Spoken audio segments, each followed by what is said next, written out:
As a Mizrahi, he slayed executive realness.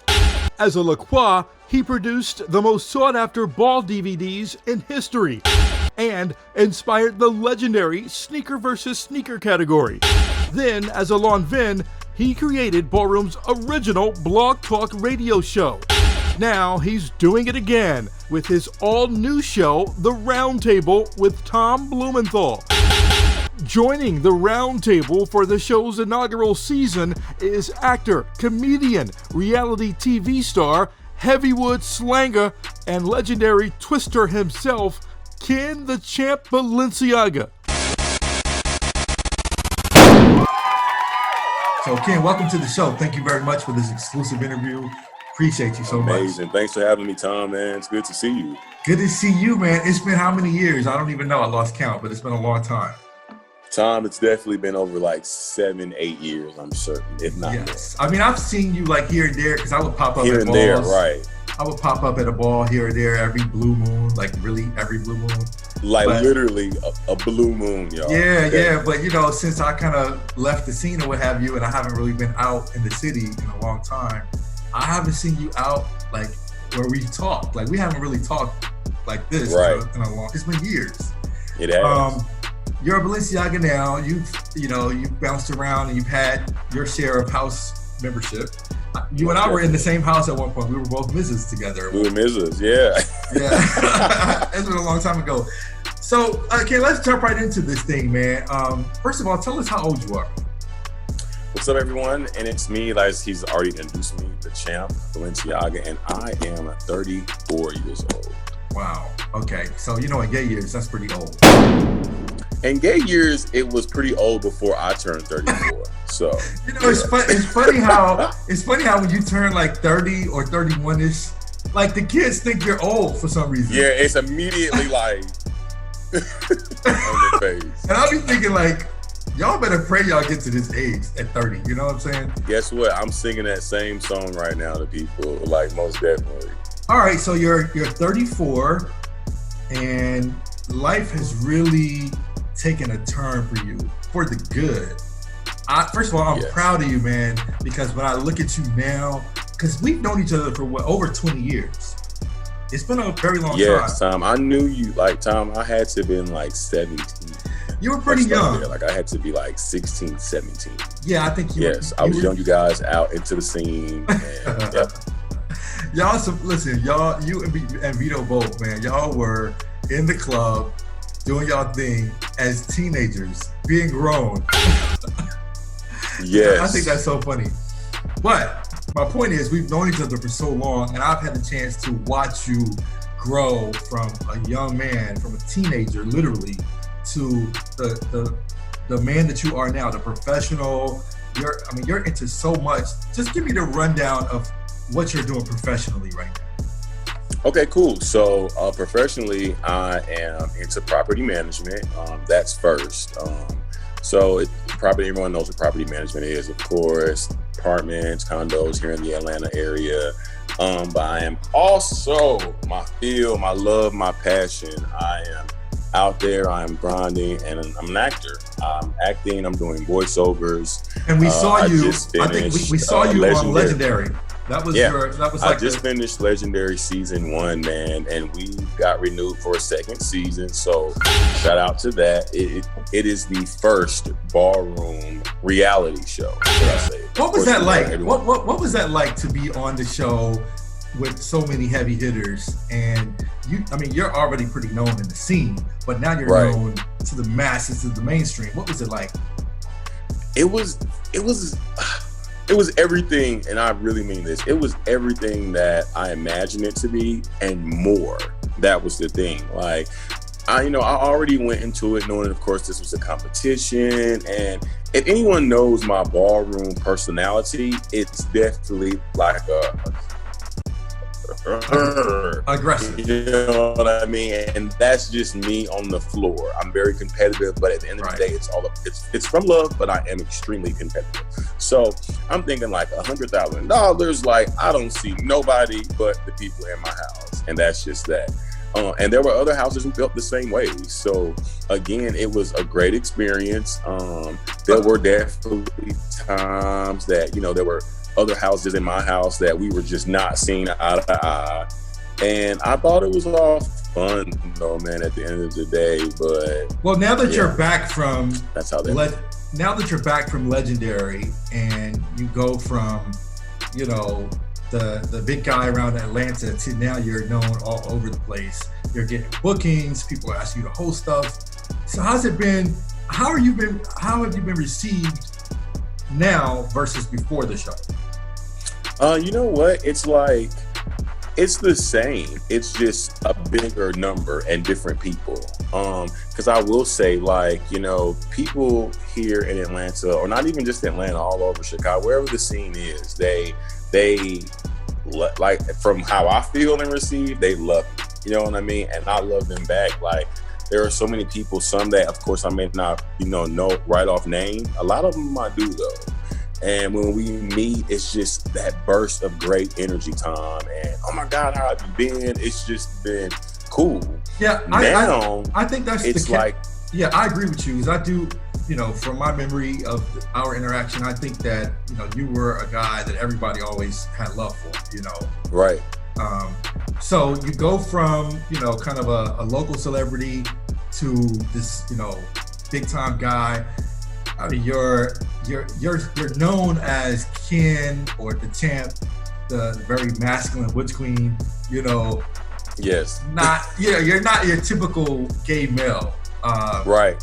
And so for people to see you in this new role on Legendary as, the twist in Realness with a Twist, how has that been? Because I know that must have made some people drop some draws. So this is now where it's getting good. So you can only imagine, man, like the DMs, the messages that I've been getting, not even just from the States, Russia, Australia, like just different people. They want to fly you out.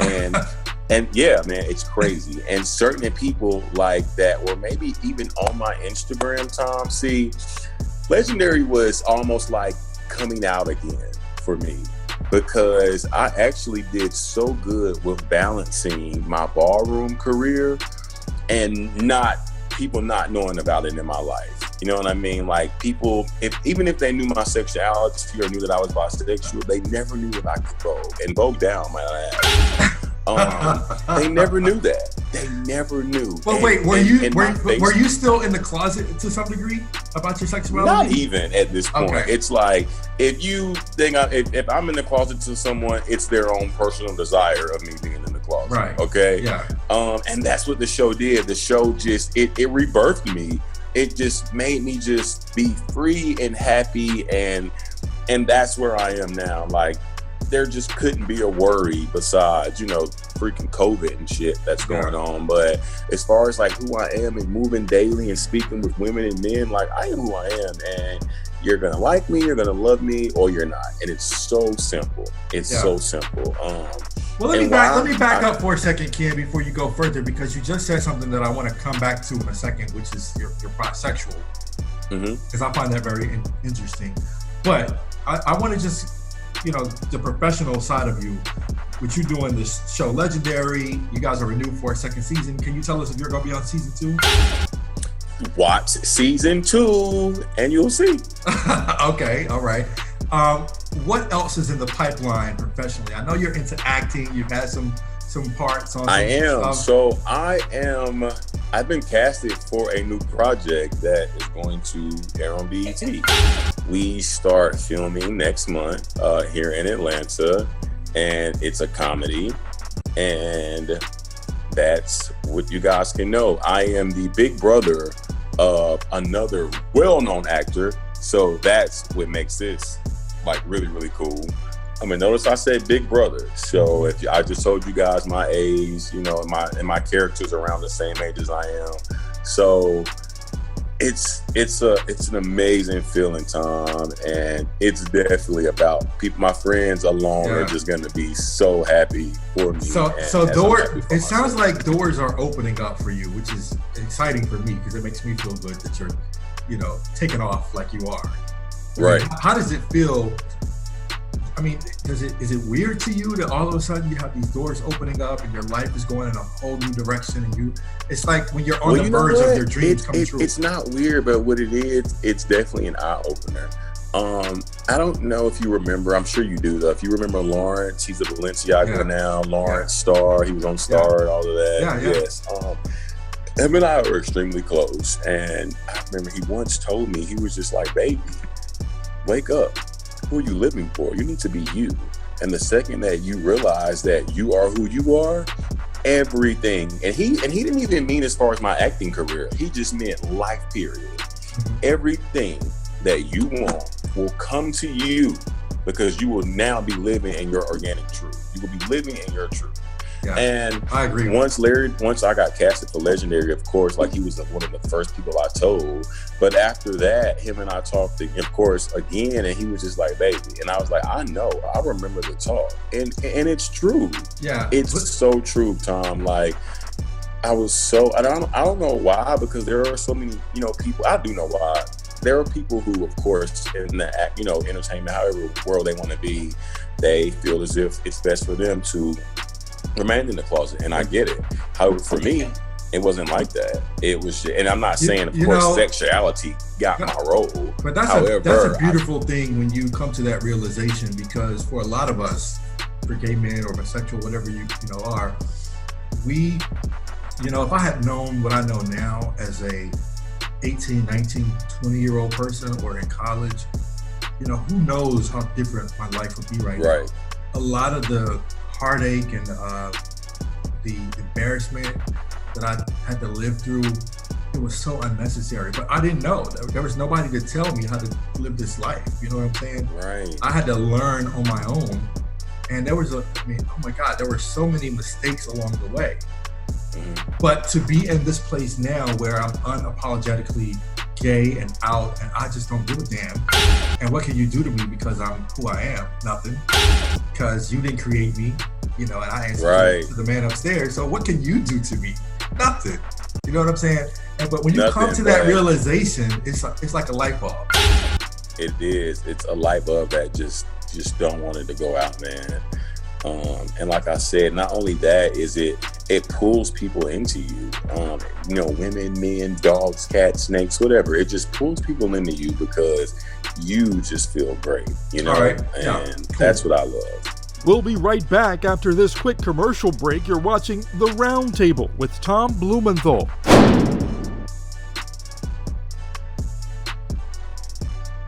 Welcome back to The Round Table with Tom Blumenthal and special guest Ken the Champ Balenciaga. Let's go into this whole idea of bisexuality quickly, because when I hear people say that, I always leave room for people to be whoever they feel like they are. And I don't judge people for what they feel that they are, because I don't want nobody to judge me. Okay. But when I hear people say bisexual, I always have questions, because I guess I don't have an understanding fully of what that means, because I'm 100% gay. I've never been with a woman before. I've never had a desire. So I can't, I'm not in that space of being attracted to both sexes. So, and I guess some people feel like maybe there's no room for bisexual. You either are gay or you're straight. What do you say to people who have that vision, that thought of sexuality? And you know what? It's crazy because it's almost like a teaching tool. And here in the African American community, especially, like a lot of women and guys, especially, they're like, "Oh, you're not bisexual. You're just gay. You're this." And it's like, it's so funny that, especially guys, that you say that. And I don't want to sound cocky when I say this, but it's going to sound cocky. We are the guys that would necessarily be able to like bag your woman right off under you. And why is that? With me, I've come to realize that it's because I am very honest with women, and I am sexually attracted to women. I am sexually attracted to men, and that's just what it is. I believe what made me, as I got older, be more like back into women, and it's not like I never left. It's almost like that thing where someone who doesn't want you to like guys, they're like, "Oh, you're going through a phase," or "It's just a phase." Well, it's not a phase. It's what I like. Now, what might have been a phase is, you know, me liking women for a short period of time, and I'm like, oh, I don't want to do that anymore. But it's there. The attraction is there. I can literally be aroused, and I could literally look at this woman and be like, damn, she's fucking beautiful, dog. And that's just that. I also have a desire towards trans men. And if anyone that is watching the interview doesn't necessarily know what trans men or, of course, transgenders are, trans men is they were born women and they now are identified and live their life as men. See, now that is fascinating to me because, and I know a lot of guys who are attracted to trans women. And I mean, that's something that I've never understood. Even from when I first knew I was gay, I've never understood why that is. But again, I just want to stress that I make room for people to do and like whatever they want to like because you have the right Correct. to. Not understanding it doesn't mean I don't think you should be able to do it because I would be a hypocrite if I felt that way. But exactly. I was just about to say that, dog. Yeah, I think you're right that it is an opportunity for us to learn from each other. And I think the biggest thing we can learn from each other is tolerance because me liking what I like has nothing to do with your life. And nothing at all. Yeah. And it's weird. And people who think like that, trust me, I'm here and they're way over there. Okay, it's like you don't have to like it, but do you think I'm gonna stick around and let you disrespect me? No, of course not. I would never. So it's like if you don't like it, you're gonna like it in your own world, ma'am, sir, whatever. Ken, let's look down the road 5 years from now, and you are ready to say I do. You got your high-rise condo here in Atlanta. You know, you got the 2 cars in the garage. Who's laying next to you in that bed? Is it a man or a woman? And see, here's the thing about that. It's on the feeling. It's about who I'm dating and really, but I'm like, this is who I'm going to be committed to. Right. If that is a man that I'm going to give my all to, I'm still going to raise my family. I'm going to have my family, and that's going to be that when I say I do. And if it's a woman that I'm just feeling as if like, you are my babe, you are my everything, I'm going to spend the rest of my life with you. They're both going to know, of course, that I have been attracted to both sexes. So and that is not even nothing that is like a drag nowadays, okay? It's like if I'm telling that to a girl, because I normally say it like right off the gate, she knows it and we move right past that. You know, I think that is, oh my God, it's so important to tell them up front. And what I found, you know, and I know I'm gonna get killed for this, but the women in Atlanta are so desperate, they don't care. You know, you can tell them that you know, I mean, and this is not a knock on you, Ken, because obviously you're a very handsome man. But I just feel like I know a lot of women who do not care that the guy they're dating likes men. You know, and see, you know what? I think they just want you to be honest. Want to like go and say that they're desperate. Just like everyone, Tom, we want to know the truth. We want to know the truth, right? What it is. I don't want to have to guess. I don't want to have to be like, I knew it, and then it pops out later. Yeah. We want the truth. Yeah, because let me go into it with all the information, and then I can make my own decisions if I want to be a part of this. You know? So when I say it at the ease, I'm a very like joking guy. Okay, but do they believe you when you tell them? Because I imagine women probably don't believe you. Some don't. Yeah, some literally don't. I've had situations in clubs where some women, I'm like, oh, you know, I'll say, you know, I fuck around, you know, I like dudes too. And there are some girls who'll be like, boy, shut up. And you know, they're literally vibing. And I'll have to retell them at the end of the night or like the next time. Wait, do you show them a voguing clip so they can believe it? I don't go straight into that, but what I will do, because normally nowadays, you know, people don't want to necessarily give their number at first. So some women may see my Instagram, and I literally, as Legendary was being filmed, I started posting voguing clips on my Instagram. Woo! For the first time. When I tell you, the inboxes got real. Because, you know, voguing is a feminine act, it's a cunty act, and it was like, I told you my platform from Instagram, believe it or not, it was totally different from Facebook. I might have had some people from my Facebook on my Instagram, but there were people on my Instagram who weren't on my Facebook. Right. You get it? So there are even guys who don't even necessarily are into the ballroom scene. It's a shocker when if you don't know that about you, to see it for the first time, it is definitely a jaw dropper. Because you're like, what is going on? I'm talking about straight jaw dropper. Yeah, so, but I mean, that just goes to show that, like, again, I mean, it's fun, I love it, it's art, and but you know this too, Ken. You know what I think though? I think that for people to see that in you and still want to fuck with you, that to me tells me that that's a person you want to keep around, because they can accept all of you. You know, because some people would see that and be like, yeah, I ain't fucking with him.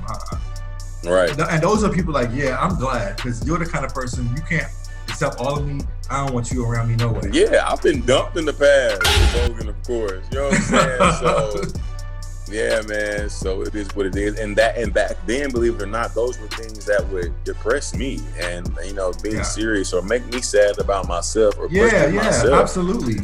And it was because I just wasn't, I don't want to say mature, or if I just didn't have the mind to know and own who I was. Yeah, it was like you got to grow into that. Downing who I was. Society will make you downplay and diminish who you are to fit into what they expect of you, and that's it's you. Period. That you just said it, and society done that to me. And that's why, since I was first coming out in my first days in Trax nightclub in Atlanta, when I would be at the club and I would see the boys who were more flamboyant, more effeminate, I always respected them, even though I never was sexually attracted to that kind of male. I always respected them because they were who they were. They could walk out in public and be who I could not be at that time. Yeah, like, I was afraid to be who I am. It's so crazy, Tom. I was the same way. In fact, my best friend was a little bit more flamboyant, and you remember him. His name was Martez. He's passed away. Martez would be so happy. He is happy. We'll be right back after this quick commercial break. You're watching The Roundtable with Tom Blumenthal.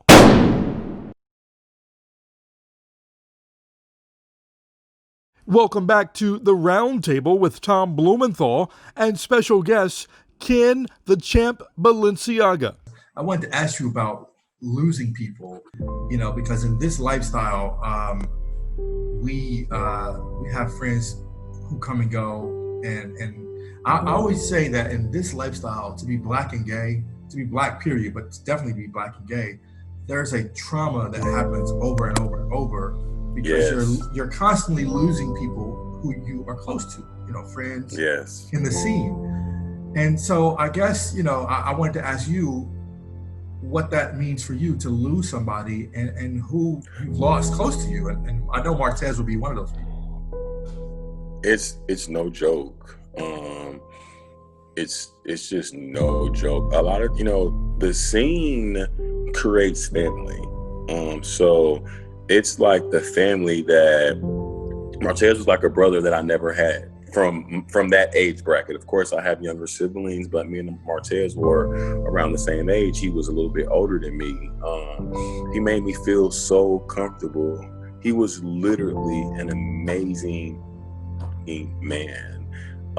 So losing him, and there were other people who, of course, passed before that I would just be like, oh my God, I can't believe they're passed, or man, I can't believe they're gone. But it was like, I really felt like I lost a piece of me when he passed, and he committed suicide. So again, I immediately start saying, what more could I have done, or how could this happen? Yeah. And that's another important point that you bring up, because I think it's one thing for somebody to die suddenly if it's an illness or a car crash or they're murdered. It's kind of like you're bracing yourself, hoping that it doesn't happen, but you're kind of like, okay, Did you have guilt because you didn't see it coming beforehand? Was there any guilt? I know. Martez had little things going on here and there, but he was still functional. He would still get up and put on his nice Gucci suit or Armani shirt and go right in the Phillips Plaza and sell, and just have women and men just loving him. They were in there, hey, is Martez available? I've seen it firsthand. Or, hey, is Martez here today? Or people who wouldn't even buy if Martez wasn't there.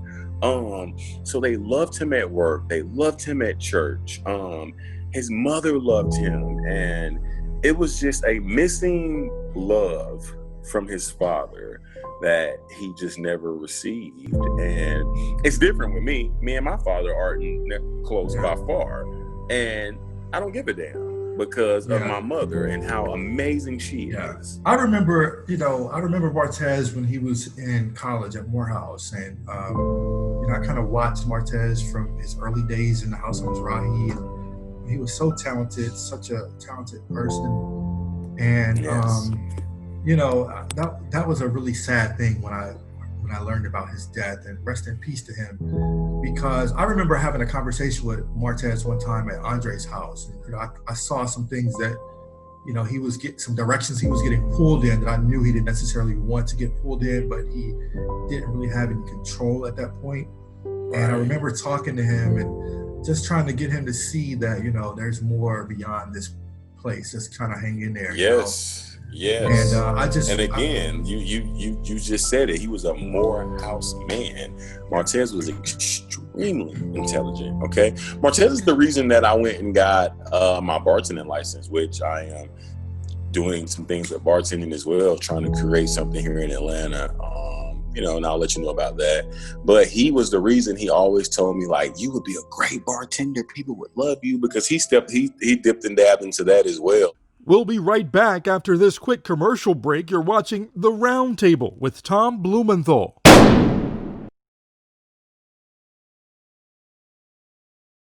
Welcome back to The Roundtable with Tom Blumenthal and special guest Ken the Champ Balenciaga. Ken, thank you for being with us today. I'm glad to be here, man. I'm like happy to see your face, first of all, because it's like every blue moon, as I said earlier. So. Ken, we were just we're just about to dive into a very, very important topic, a very sensitive topic for you, but I think this has the potential to help a lot of people who might be struggling with this. But you were sexually abused as a child. You were molested. Talk to us about that and tell us, first of all, when did the molestation start? How old were you? Yeah. So I was definitely molested when I was younger. And at that age, I'm not thinking this molestation. I just knew that this was not supposed to be going on. How old were you? I was 8. Okay. Yeah. So it went from I was about 8, 9. It was happening for like 3 years. Okay. Like off and on. Yeah. And I had someone in my family on my father's side who would basically, like, every time I would go to my grandmother's house, he would literally want me to go down. My grandmother had this huge house, and she had a basement and an attic. Okay, think about grandmas with basements and attics. So we had a basement, and we would be outside playing, throwing football, whatever we would be doing. And the first time, I remember it was yesterday. We literally went into the basement part, and we were just in there, and he literally pulled his pants down, pulled his fucking pants down. And I'm 8. I'm looking the fuck? What am I supposed to do? And he applied pressure, of course, to my head and forced me to give him oral. So I'm stopping, of course, not trying to do it. And I hope I'm not getting too detailed for you guys, but it is something that definitely occurs out here and you guys need to know. He basically, like I said, was making me do this to the point where even afterwards he would just become mean and weird and push my head away or get up and walk away, and I would be like, what just happened? You know what I'm saying? And this went on for 3 years. Yeah, this went on for a minute. I would put myself in situations where I wouldn't even want to be around him. You get it? If I'm over there, I would always try to be around different cousins or make it to the point where I just wasn't left with this particular guy alone. Did you go through the shame of blaming yourself for this happening? Yeah, I mean, because not only that, let's just say when I was younger, like I wasn't necessarily into the things that my half brothers and cousins and them were into. They were more so, you know, you guys know how the hood can be sometimes. They were always fighting one another. They were too busy trying to be like the older cousins who might have been selling drugs and things of that nature. And I just wasn't into that. I was more so, if anything, you know, under my grandmother the most, or laughing with her, or, you know, in the books or games, or, you know, just something like that. I wasn't trying to be on the block. You know what I mean? So that made me different already. And do you feel like that made you more vulnerable to him to get that opportunity to take advantage of you? I do. Because he was one of them that would be like, of course, like on the blog, everyone loved him. You know what I mean? Even the girls, you know, the cousins wanted to look up to him. And it was just like, this was my time to spend with my big cousin. And then out of nowhere, before you know it, he started doing this crap to me. And I'm like, man, this ain't cool. This not it. You know what I mean? But he was older. He was about like 16, 17 around the time. So he nice sized guy. And yeah, man.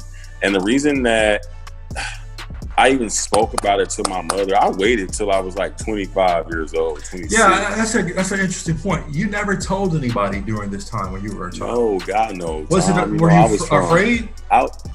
I never told anyone. I was from the, you know, we're from the hood. So it's like, I don't want to tell my aunts, my uncles, let alone my mom, any of this, because I felt like I was going to be blamed at the end of the day. I felt like it was going to be my fault that this was happening, because I just wasn't mentally as a child to know, like, hey, mom, this is happening to me, or hey, auntie so-and-so, cuzzo just made me, I just didn't know. So I never said nothing. Again, me and my mom is my queen. She's my best friend. I love her to death. Okay. We were so close, and it was just like, it had been beating me up forever to tell my mom what was going on, Tom. And why? Because as I stated, I was younger. I was out here in Atlanta. I was trying to make it, okay? You know what I'm saying? Like, I wasn't living with my mom anymore. I was kind of like here from there, living with what we call gay parents in the community. But it was always me wanting my mom to know, right? It was something I just wanted to tell her. So one day, Oprah had an episode where it was about men, literally, who had been molested when they were younger. And these men, of course, were with their wives now. They had beautiful families, and the wives either on the show found out on the show, or some came onto the show that already knew the situation. So my mom loves Oprah. What black woman doesn't? So when that episode was on, I texted my mom and I was like, hey, I need you to watch Oprah. Her show, what's happening on her show today basically happened to me. So my mom, great personality, she's like, what, you got a new car? Like joking, you know what I mean? And I'm looking at the message like, this is gonna be harder than I thought. So I'm like, no, just watch the show and, you know, get back with me. And she's like, boy, tell me what's going on. And I was like, watch the show. So she didn't watch it, I guess, until like late that night. Of course, with working, raising my younger brother and sister. It was like, I remember the phone, it was like 1 a.m. I was sleeping at the time, and my phone rings and I didn't answer it. Rings again, I didn't answer. I look over and it rings again. I'm like, it's my mom. Answer the damn phone. So I answer the phone and she's in tears already. Like, I can hear it in her voice, crying with rage. And she's just like, why? First thing, of course, she says is, what? Why didn't I tell her? And I'm like, I don't know. I'm like, I was just afraid either you wasn't gonna believe me or you was gonna think it was my fault. She was like, boy, your fault. She was like, no. And, you know, she immediately wanted to take responsibility for it for herself.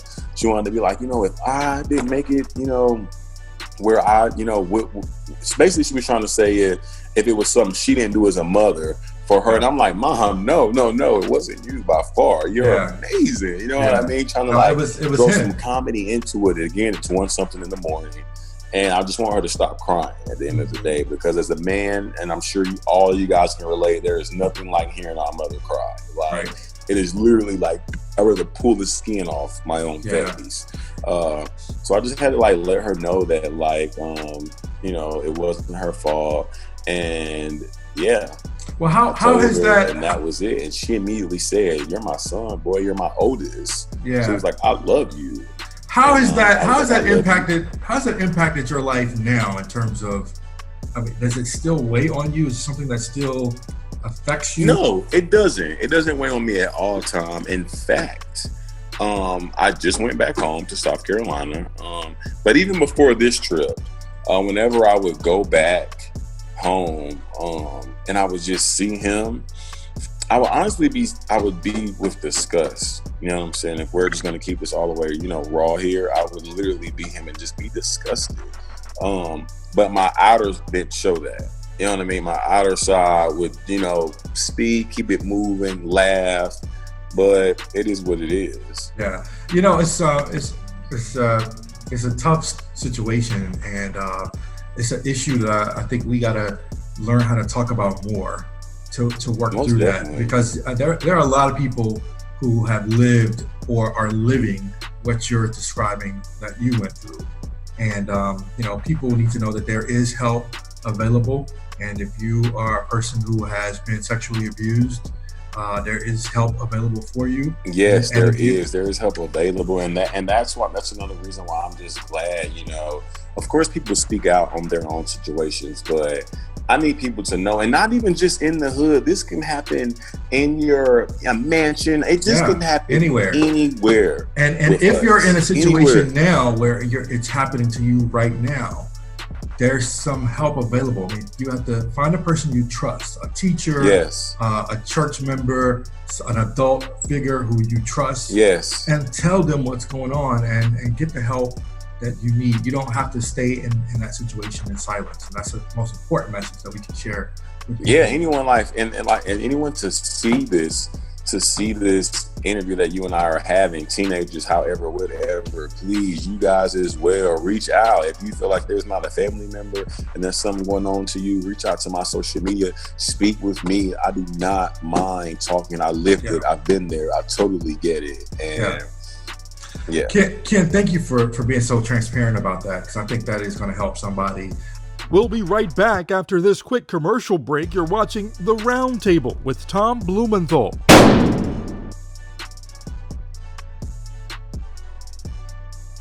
Bottom with confidence and flush your inside out with the all-new product Ruffled Feathers for those with a sensitive spot. Welcome back to The Roundtable with Tom Blumenthal and special guest Ken the Champ Balenciaga. So Ken, we were, listen, you're an open book, and in your line of work, you can't hide anything from people. I can't.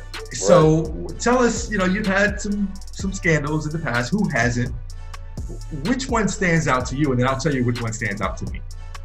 Okay, so scandals. Where you guys? And it depends where Tom is going with this question. Scandal, everyone. So it's clear, if you know my ballroom career, that I've been in different houses, and some I've left voluntarily. Maybe 2 have kicked me out. However, there have also been scandals of just things that hit the airwaves and things that people are just like, oh shit, and they're just like, wow. So this one scandal here stands out mostly to me because it was like, it was on the mic, it was around, people were talking about it, and it involved an icon in our very own scene. So what happened was we had the iconic, shout out to Andre as well. Andre, I love you, man. We had the iconic Andre Mizrahi, and he is dating a guy named Donald. Donald's a great guy. He's kind of in and out of the scene now. Handsome guy to this day, extremely handsome. So him and Andre were dating, and I was actually dating a friend of Donald's. His name was great guy as well. Everyone just cool. Me and Donald, just to jump right into it, me and Donald were basically, if you want to say it in regular terms, we're having an affair. So the Donald and I were kind of on the side. I know it's crazy, right?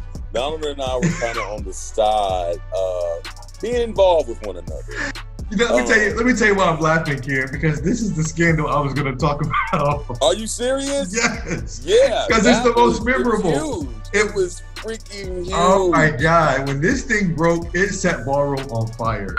It was freaking huge, y'all. So because everybody was like, how could you do it? But the thing is, like, I totally understood, because first of all, Donald at the time, and I haven't seen Donald in a while, but Donald was fine as fuck. Okay, Donald was extremely handsome. He was like, Donald was like the little witch queen that everybody wanted, and everybody was like, how the fuck did Andre get him?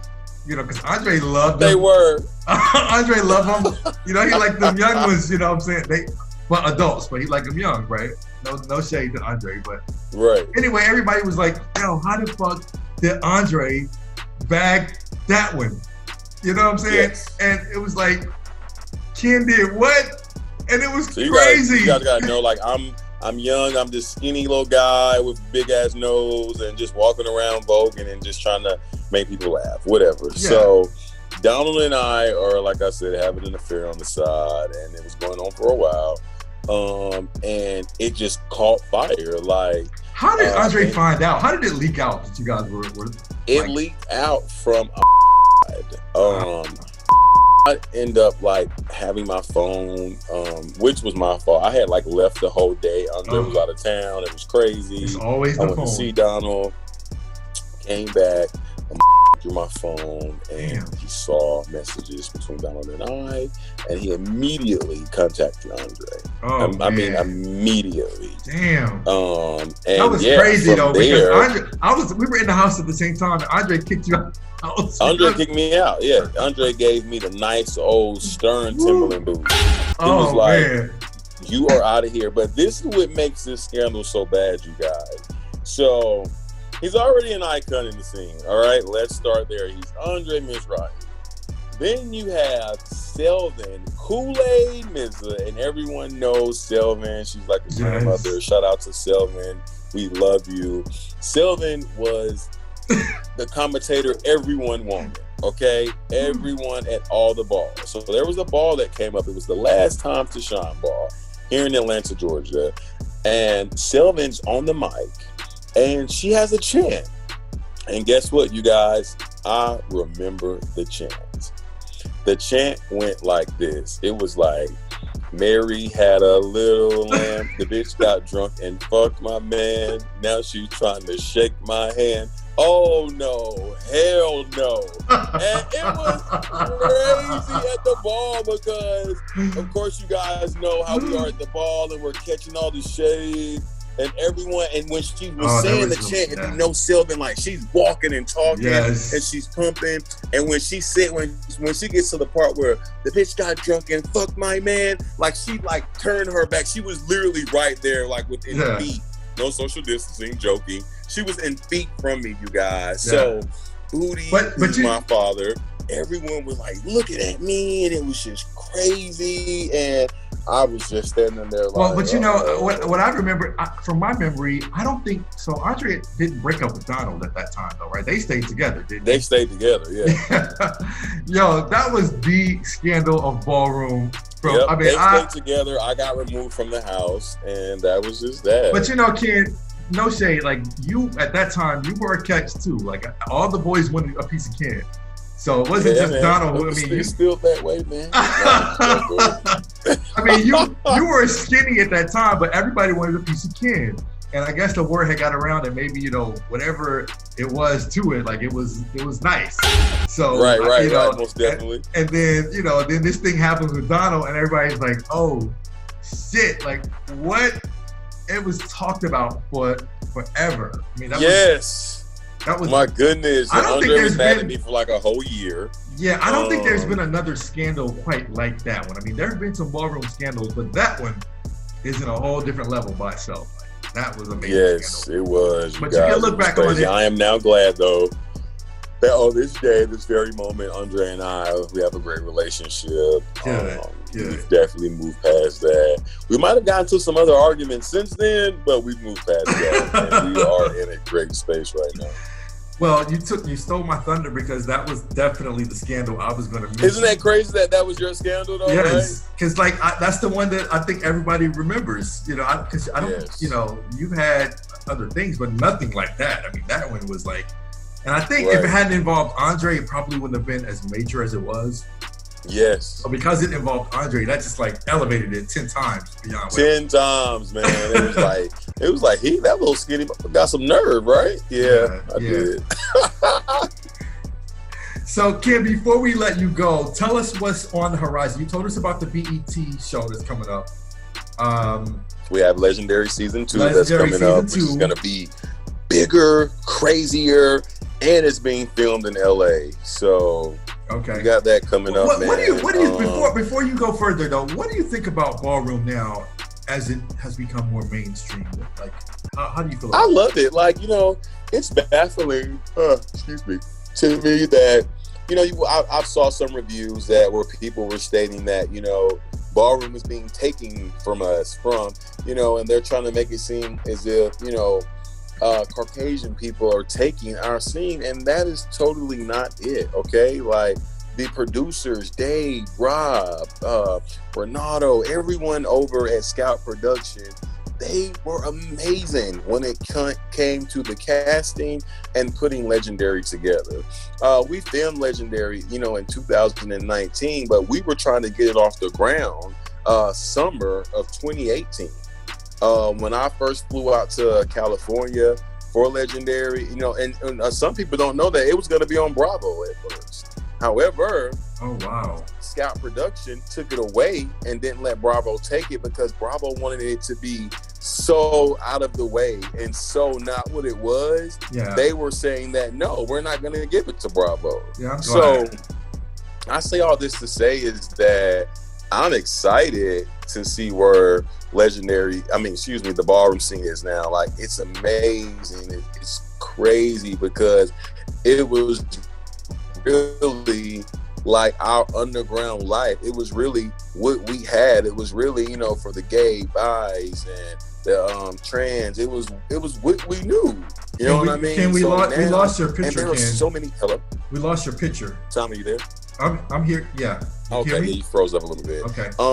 There are so many talented individuals within the community, or even if they're not necessarily in the ballroom scene and just part of the LGBTQ, life. Look how many people leading and doing phenomenal. This is definitely the time of LGBT. It's our time. Like, Correct. Right now, there's so many doors that are opening, and I would just say to ballroom people and LGBT people across the spectrum, whatever category you fall into, seize the moment. Really, seize this moment, because I don't think we'll ever see another opportunity like right now. Like, the door is open right now, and a ballroom should be used as a vehicle to the next place that you want to be in your life, in your career, whatever it is.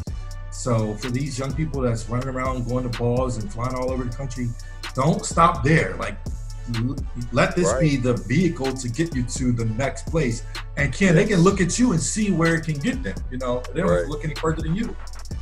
So that would be my advice to people. What advice would you give to the younger people to see? The advice that I would give to younger people, firstly, of course, safe sex. Let's start there. So safe sex, you guys, always. I don't give a damn. If you've dated forever, excuse me, make sure you practice safe sex, you guys. Secondly, never be afraid to seek help, and that's in whatever. Never be afraid to ask someone to, do a resume for you, or never be afraid to just know, because now, especially with social media as it is now, so many people are so quick to like make fun of the next person's downfall. And I'm here to tell you guys, we're not like that. Everyone's not out here like that. And in fact, I really don't grin with people who do things like that, because we've all been somewhere. Listen to me. I've been somewhere. So my advice again is to know that you have someone in your corner. And if you feel like you don't have anyone in your corner, contact me. My Instagram, Mr._Champ, CHAMP_ himself. Facebook is LaShawn Dawson. feel free. I actually check my messages, okay? And I'm gonna always be that same guy that checks his messages because I know what I've been through, y'all. So, and just know whatever goal and dream that you have, you go out there and you do that shit. Ken, I want to thank you from the bottom of my heart. I really, really appreciate it. You have no idea how much I appreciate you doing this. And I want you to know, from me to you, how extremely proud I am of all of your success and all of your accomplishments. And when you look back over my life, and that's what I think about you, when I look back over your life, you're like the gospel song. And just knowing where you've come from to where you are now. Right. And then also knowing that the road beyond now is even bigger. It's so much bigger for you. And I'm just so excited. I can't wait to see what you do next. I'm so excited for it. Thanks, Tom, man. I really appreciate it. And from me to you, I want to say just thank you. Thank you for being someone that when I was younger, like, you know, you never really, you might have been like, oh, Keaton, why'd you do that sometime if it was something you heard that, you know, was just stupid, but you never like made me feel smaller. You never made me just feel like I was less. And you were someone that I actually admired, Tom, because you were always fresh as hell.